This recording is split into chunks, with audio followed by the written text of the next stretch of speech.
We are in the Lone Star State where if you sell one too many beers, you are literally not allowed to be a business owner for months on end. I want to talk about things that we should all be doing during the time of COVID, and we're going to talk about slaughtering chickens. This is the Luke Macias Show, and I have got my friend Raz Shafer here. He has joined me in San Antonio, Texas, and we are going to cover all of these things today. How are you doing, Raz? Man, I'm blessed to be here. I mean, I get to spend a podcast just staring deeply into your eyes after months of quarantine. It's a very special time for me. It's a special time, and it's a special time for you, and I understand really that. And I won't say the same for me, but I will say that it is a special time, and I recognize that for your sake. So you are here. You are one of the first people to be at the international headquarters of Macias Strategies, the Luke Macias Show, Macias Properties, real estate investing. This is it. It's pretty impressive. The magic happens. And so, I don't think we've even announced that we've moved houses, but this is the new home. It's the setup. It's the office. It's where we're at. And you were in town, and so you decided to swing by, and then I asked you to record this week's podcast. It's good to be here. So first, we're going to talk about the fact that over 40 days ago, the governor said bars are shut down. Now, a bar, just to clarify, is any institution which sells 51% of its revenue in alcohol, right? Meaning if you sell, some Texans might not know this, but if you sell 49% of your revenue in alcohol sales and 51% in food sales, you're a restaurant. Legally, you're a restaurant. The Texas Alcoholic Beverage Commission says you're a restaurant. All we do is just make sure you're not serving alcohol to minors, but like the reality is we treat you like a restaurant. And then if you sell a couple more beers and no more pizzas, then all of a sudden you're a bar. Right. And what the governor has said 40 some odd days ago is we're shutting you down. Now, there was an initial shutdown with COVID, and then we got into opening them back up.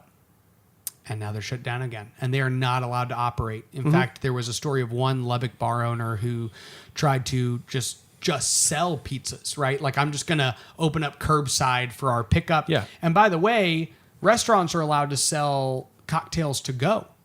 Yeah. So you'd think, well, why don't I just sell my cocktails to go and my food to go? But no. You're not allowed to operate in Texas. This is Texas. What do you think you are? In some free, loving, liberty-filled state? I'm talking a lot. Why aren't you talking?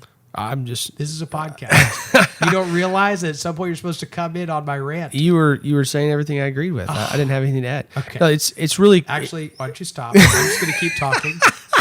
And I'm just here to look pretty. Okay.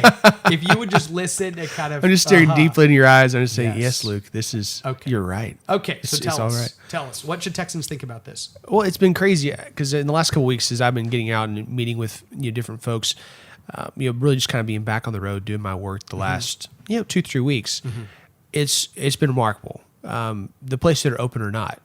I mean, used to, when I was doing this before, you didn't have to wonder, will this place be open or will it not? What can I do there? Yep.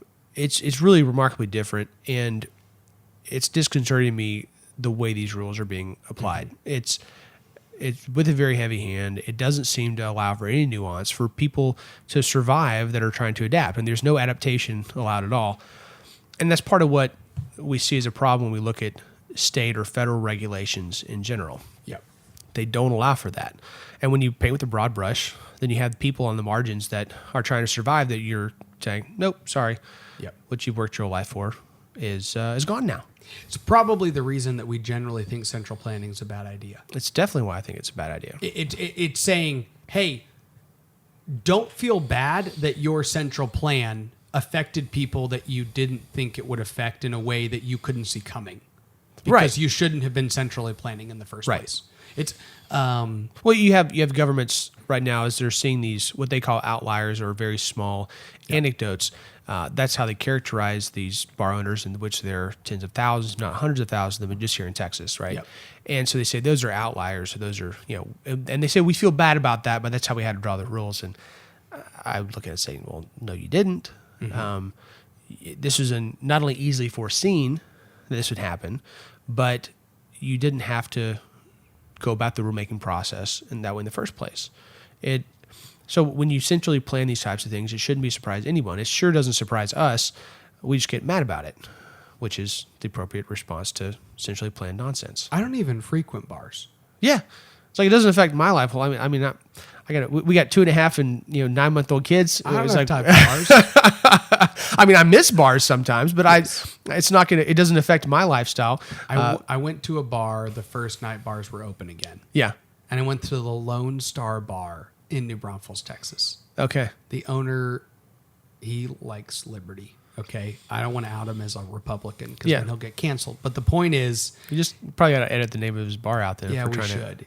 I went to the bar. Right. And then I've heard it's a great place. It has an owner that's a wonderful American. Yeah, that's right. And we had a couple drinks because we just thought we should liberty. participate in this free exercise of liberty that we were allowed to engage in only because we had been given permission by our governor to do so. No legislative input, by the way. You might not know this, Raz. There was a time in which the legislature, so let me back up. The legislature used to have to get called in for a special session whenever anything happened. I mean, it was literally like, I want to do X, Y, or Z. Oh, I got to call a special session. The state representatives have to come back in. They got to pass a law, and then I got to go with it. So the state legislature, said there's probably some instances in which we don't need to come back, like a hurricane, as an example. So let's pass this emergency act, which is going to say that during times of emergency, the governor can declare, hey, for the next week, we're in a time of emergency. Hurricane Harvey's about to hit the coast of Houston.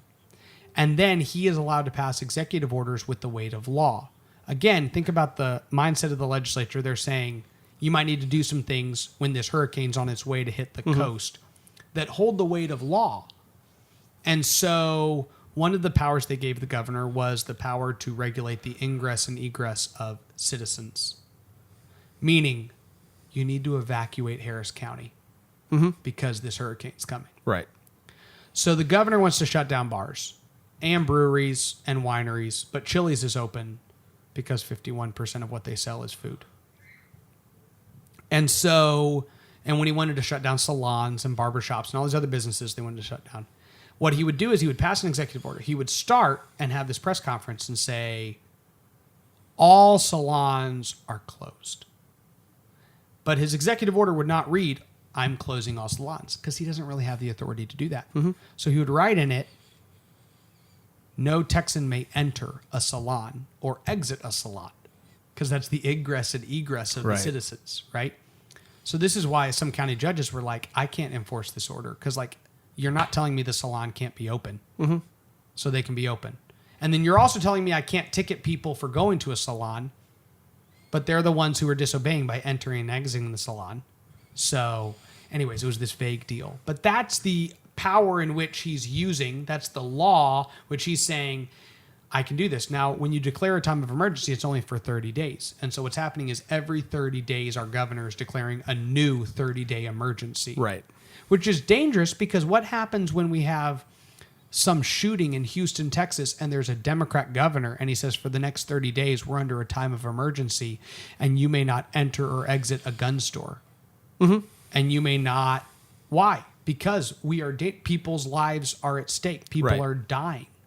Well, that's the danger of ceding any kind of legislative authority to an executive, right? Yeah. That's something our founders were keenly concerned about, that we've seen on the federal side go way too far. We see on the local side with powers given to mayors. It's laziness.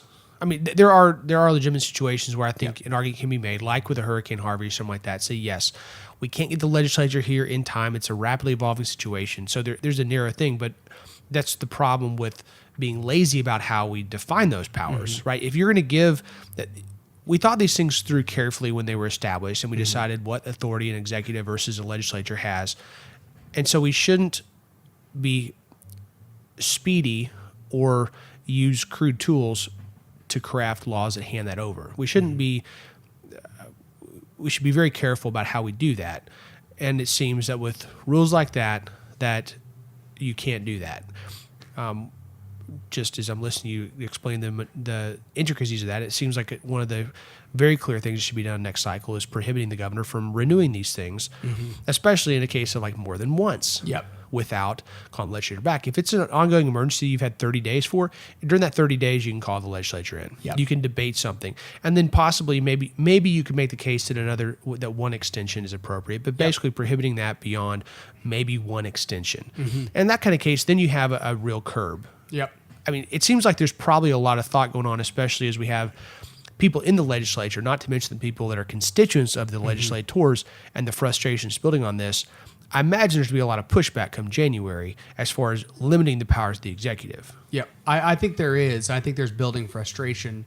The governor's not forced to work with the legislature. I mean, I think I've told you this, but I've talked to numerous senators and legislators who aren't, some are conservative Republicans, some are more middle of the road Republicans, and none of them are having clear communication with the governor's staff. I mean, they're going, I can't get a hold of him. I don't know what his rationale is. I don't know why they've picked this business and not this business and how that's going. And so to give the governor a position where he can literally treat you just like any other Texan, where I can just tune you out and ignore you and don't have to pay attention to you. It's a dangerous situation because one person was never supposed to have this much power. When you force them to come back for a special session, you set up a situation where he's now accountable.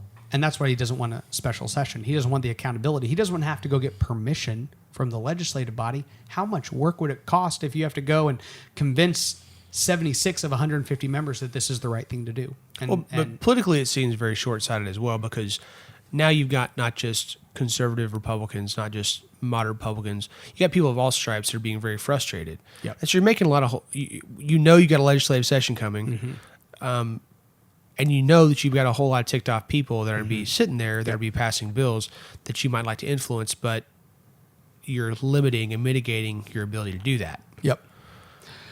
It doesn't seem like it's going to pay off that well for him. So let's talk about COVID. COVID's hit. We've been in months of COVID. How long have the last 6 months seemed to you? At least 6 years. Okay. I mean, I've aged. I've lost some hair since last you saw me. I wasn't going to mention that. You should mention it. It's notable. I mean, it's a remarkable loss. It's not a little bit. It's significant. The point is, I thought that was due to the runoff. I didn't attribute that to COVID. It's not. It's COVID. Okay. I blamed Governor Abbott actually, and it's. I'm telling sure he's you, very sorry. I about know. that. Jocko Willick would be really proud of me for blaming somebody else Right. for my Yes. hair loss. He'd just tell you to bick it. Take a number 2 to that thing, and I know. that's what Jocko It's a would bad do. deal. I got to take ownership of my hair You really loss. I do. My wife has tried to get me to do that, like the Monat shampoo, right? One, because it's like the thing, but it like burns my skull, and I'm supposed to sit in it for 6 minutes. Which, by the way, you put it in. I should not talk. I'm just going to talk. I got to finish this story now. So the point is, you put it in, and it hurts, and then you're sitting there. And she's like, it's okay. You just have to sit there for 5 minutes. I'm like, I've never taken a 5-minute shower in my life. Okay. Like, you don't understand. 30 seconds, you're out. I was like, I'm a guy. Out, okay. My dad timed me growing up. I didn't have time like, for I'm this. paying for this I water. get in, I move out, and I'm sitting there like, I bathe my whole self, and then I just sit there with this shampoo that's supposed to make my hair grow. And I don't really have faith in it. I'm fine with it. I'm good. I've already moved on. Yeah. I've said goodbye to the hair that's still on my head. Right. But I really should be a better husband and do that. So that gets into things we're doing during COVID. Because one of the things that I think you and I have both done is we've tried to spend, probably you doing a better job of it than I have, more time with our family. I don't even know what it is, but I'm sure. More time with our family. Oh, yes. And people should probably continue to spend more time with their family in this time 100%. where they're not traveling as much. They might be forced to work from home. They're not going out to eat as much, so they should be making meals. So, I mean, what are some of the things y'all have done? Well, I mean, for us, there are a lot of people that the changes that have been made during COVID and during quarantine and stuff have made really huge lifestyle changes, and we're definitely a family that's been true of. And we've lived in Fort Worth in the last 10 years or 6 years since we got married. I was living there for years before, and we've always thought we'd move to the country and wanted to move back to where I grew up in Erath County. And we decided instead of sitting in Fort Worth and watching Disney Plus with my 2.5-year-old till my eyes bled and I started singing like Elsa, I was let's go to the country and hang out with my parents and my grandparents. And so we did that. In the process, the doors opened, and first of all, after 2 months of that, as we were starting to look towards, okay, we think this thing Raz is at least going to have to get back to work soon, so we'll probably have to head home. Yep. We looked at each other and were like, how are we supposed to go back to the city? And we basically we can't. So we just sold our house in Fort Worth. We're going to be building out near Stephenville on the ranch that I grew up in. Yep. So that's been a huge change for us. Through that, you spend enormous time with family. I mean, I've got, my parents live in Stephenville. My grandmother lives 100 yards up the hill in a cabin. My other grandparents live in town. My aunt and uncle were closest to live 5 minutes away. Mm-hmm. So, and it's my brothers that live and their wives that live in Fort Worth come down frequently. So it's really been a beautiful thing to spend that much family time. And I've also got built-in babysitting with my mom, so that's pretty great too. It is very helpful. Amen to that. So family time has been a huge part of it and an enormous blessing. It's we're here in San Antonio, Texas, as a result of our move from New Braunfels, right? And it's weird because it's like an identical pull in the idea that we went from being 35 minutes from my brother-in-law to 4 minutes from him and 25 minutes from my brother to 6 minutes. And we took our chiropractor and our OB-GYN and our pediatrician and everybody else, which was all in San Antonio, and took our life, which was all over the place, and just took it much smaller, right? Mm-hmm. My younger brother came over and replaced my brakes yesterday because he lives 8 minutes away. Yeah. And it's not me asking him to drive 40 minutes out to New Braunfels. And so even though we actually moved into a city, which I think you're probably going to see population-wise, I still think we're looking at more and more people looking at getting out of the city a little bit. Mm-hmm. I tell people I bought my house in San Antonio thinking that we'd have a police force. So if we don't a couple of years from now, I'm going to feel buyer's remorse. I'm also going to feel like somebody sold this house to me under false pretenses. Uh-huh.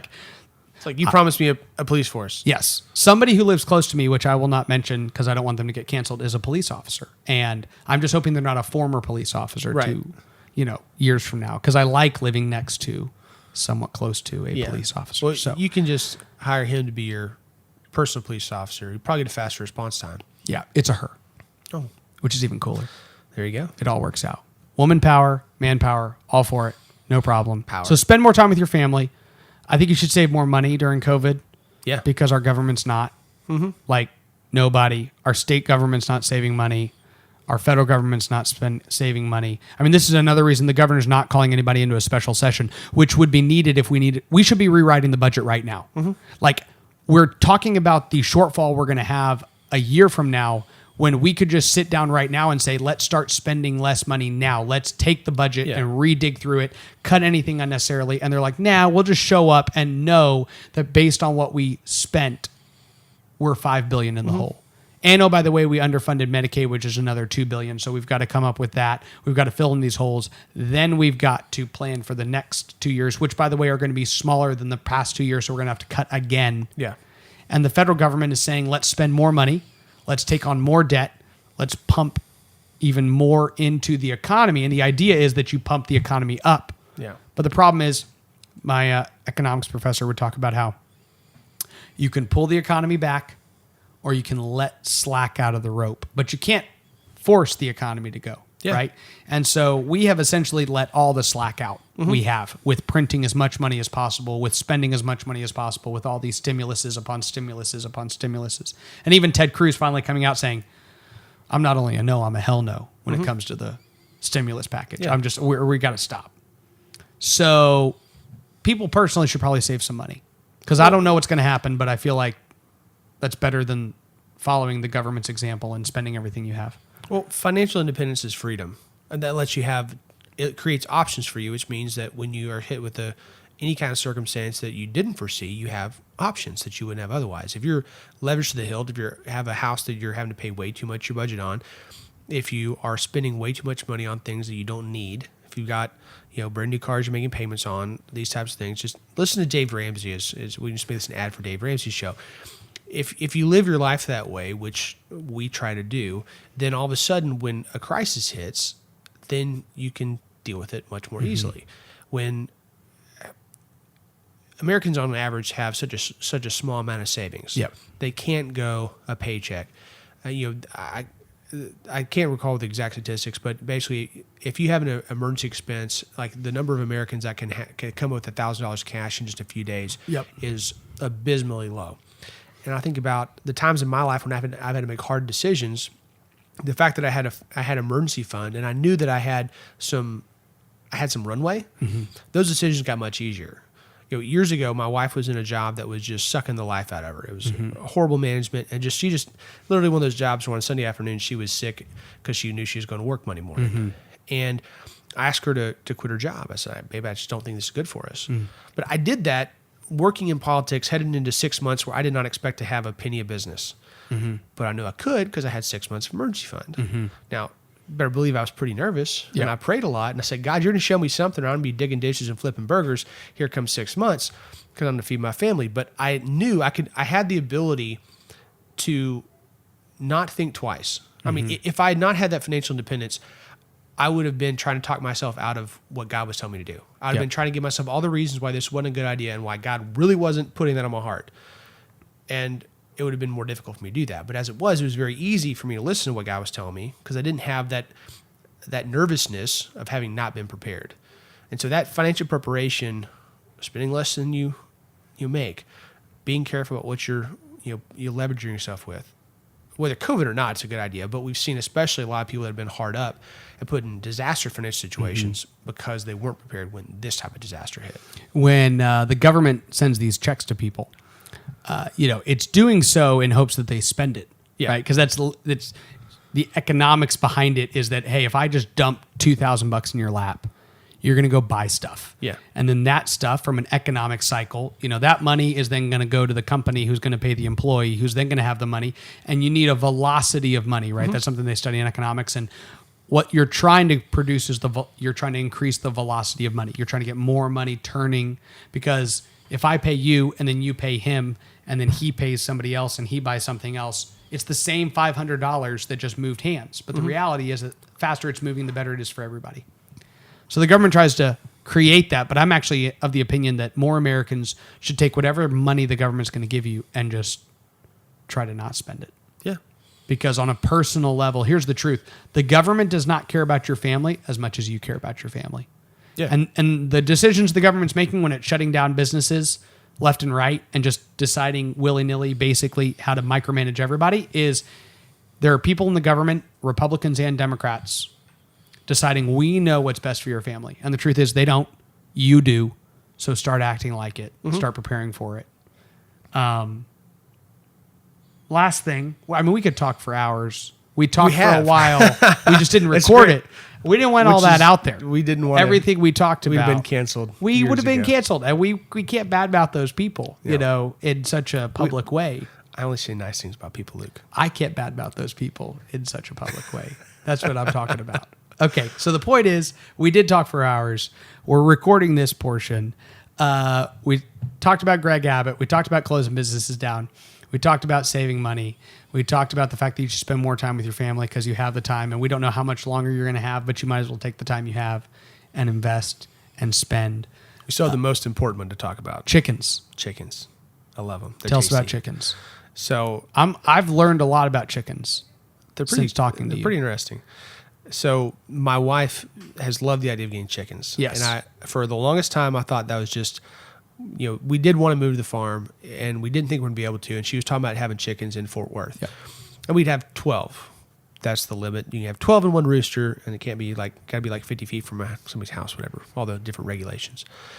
Which then the chicken police come and track you down if you break those rules, which I said, bring it. But that's another conversation. She wanted these chickens and I was going to build a coop. And when we moved down to the farm for this during quarantine, she was like, we should get chickens. And Tract Supply Company has their, big vats of chickens every spring. They're cute and people go get them. And then that's just usually a disaster.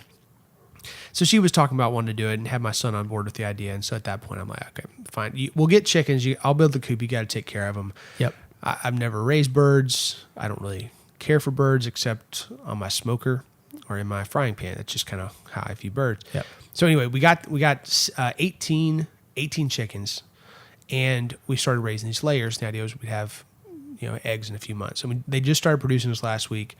Farm raised eggs are amazing. It's a completely different thing than the stuff you get at the store. I like those too, but this is way better. The taste, everything's better. But in the process, we started talking about how we ought to raise some broilers, so for meat birds. And I don't do a whole lot of things small. If I do something, I tend to do it big. So like, well, I don't really need that much. Like with the coop space that I'm going to have, I mean, I could get 20 birds, or it's a lot cheaper if I get 80. And so I ended up ordering 80 chicks. They're now about 3 weeks old, and we'll about another 6 weeks, 5-6 weeks, they'll be sent to freezer camp, and then my smoker. And so we've got 77 at this point. So you bit the dust. Yeah, three bit the dust. Oh my gosh. One died the day of. One fell victim to an unfortunate accident with a feeder, and then the third one, it's unknown, but it just kind of got sick and passed. But we're got 77 out So of we 80. have 77 birds. Mm-hmm. And here's what I didn't know, and I think our listeners need to know this. They'll probably eat less chicken as a result of it. These birds grow very fast. Yes. They're like bred to produce meat. Yeah, so Cornish cross is the breed that we have, Okay. and they're basically selectively bred for being Meat. meat birds. They go from in 8 to 10 weeks, they will reach their full weight. And if you let them go past that, their bodies literally start to break down. They'll start tearing ligaments and tendons, and sometimes these birds have heart attacks and stuff from just how fast they grow. They're not on any kind of hormones or anything like that, but they're just bred selectively to do one thing, and that's grow, produce large meat. breast meat. That's what they're bred for, and they do a very good job. They're very efficient at. We're gonna. They fulfill their purpose very well. Yeah, they're good. Okay. They'll turn about 750 to 900 pounds of chicken feed into probably about 500 pounds of chickens here in 8 to 10 weeks. Got it. So I don't have a full freezer. So in 8 to 10 weeks, you're gonna have to slaughter 77 chickens, Yeah, and you're gonna need some help. I will, and I think I'm going to recruit you to come help with that. So I, along with some other patriotic men And women, we're going to have real men, real women. So we're going to get together. Right now, it's basically my family, because I made the deal. It's like, hey, I'll put in the work. We'll basically split the bill. Are we going to let kids involve? I don't think we should involve kids. It's really going to depend on individual parents. I'm going to let Stoney see some of it. Yeah, but limited. But he's not going to view. He'll probably view a decent amount of it, but Yeah. I probably not like all day, just like watching things No, die all day long. It's not just like watch it on YouTube. Yeah, because that would just be like watching it on repeat. We should watch. We should have that. I'll bring up Emmy, and they will watch Frozen 1 and 2 to have Stoney offset. Stoney got to see me kill a rooster last week. Okay. Because we had a rooster, one of our laying crew. He was starting to be aggressive. And he actually attacked Stoney a couple times and actually scratched him up really good. Stoney's out in the yard, didn't have a shirt on. The rooster just comes up and just attacks him. They're demons. And so we had family over for my grandma's birthday last week and had a bunch of kids outside, and the rooster was being aggressive. And so my dad was like, "Hey man, it's time for him to go." So like, Roger that. So I went. I told all the other parents, like, "Hey, if you don't want your kids to see a rooster get killed, you probably ought to tell him to go inside because I'm fixing to kill this rooster." And so that just wrung his neck, and all the kids. I did not ring it to the extent his head popped off, because I didn't really want him to see that. But it's being on the ranch, you learn a lot about life and death. My great-grandmother raised chickens in downtown San Antonio. And when I tell you downtown San Antonio, I mean like downtown San Antonio, 400 square foot house. And in the backyard, she grew up with chickens. And this is in the 40s and the 50s. Yeah. And she would literally walk outside. My dad would tell stories about my great-grandmother, his grandmother, walking outside, grabbing a chicken and just, you know, and then that's basically what I did. Yeah, there you go. So we had a rooster, a full-grown rooster with like 13 hens at my family's 8 acres growing up. And my sisters would do it. They'd go get the eggs and they'd sell them and they'd get the money, and that was fine. We just let them do that thing. But one of my sisters, who still has like a bird phobia, legit, I'm not going to name her for her sake, but it's not the person who most people would think would have the bird phobia, but she does. She's weak of mind. I've tried to instill it in her, but I can't. She's a very nice offset person. it. She's a super nice person. She has a great heart. Indeed. I love her, and she knows who I'm talking about. She's probably listening to this right now. She's hearing me. But the point is that she still has this bird phobia because this rooster would just attack her. And so she comes running back to the house, and she was trying to go get the eggs, and the rooster would just he would hide. Oh, this is like a serious, like really, really. He was a sleuther, and he would just show up and then just try to, come after you. And so she tells my older brother and I guess I was like 14 maybe at the time, maybe 15, and he's like 17. So she's crying, and she's like, the rooster attacked me, blah, blah, blah. And we're like, we'll take care of this. So we're walking to and these are full grown. We should have never let the rooster get full grown, but this guy is a massive little rooster, and he's like the king of his territory. And so we're literally walking around looking, and we can't find him. How old are you at this point? I'm like 15. So the rooster's about as tall as you are. Oh, no. We're like equal size. He's a big rooster, for the record. Massive rooster. Before you make the joke, huge rooster. Okay? Yeah. So here's the point. He's hiding under this tree. We don't see him, but we're like ready. And all of a sudden he comes out. So he gets really low to the ground. They like run low to the ground, and then they get up and spur you. And so he runs up to us, and my brother soccer kicks him into the barn, metal barn. So he's like, I'm going to get you. He soccer kicks him, and this rooster goes, roar, and he hits the barn, falls down, and then he starts running at us, and we freak out because we were not ready for round 2. We were like, we ran away.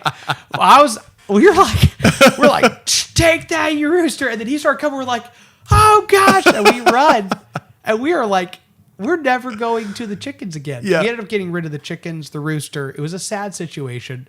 Our family wasn't built for it. I want to build a little chicken coop back here. Yeah. Misha's not letting me do it right now. We'll work on that. Okay.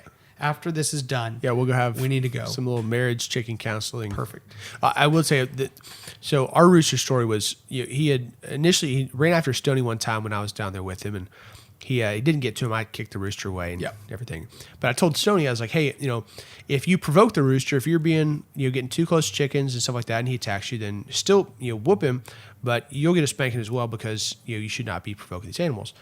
Like, but if he just comes after you, man, go to town on him. And so, the rooster kind of come after my wife once. So basically everybody was carrying sticks, and because my son had this old defunct rubber band gun that I made when I was a kid. So he's carrying around his buffalo hunting gun, and he's going down one day. He made me sit by the house so I wouldn't scare the buffalo away. And he goes down by the chicken coop to hunt buffalo. He's been watching some Davy Crockett and stuff like that. So he's ready to go. All 2.5-year-old, he's all man. And so he goes down there, and the chickens followed him down because they thought he was taking some feed down.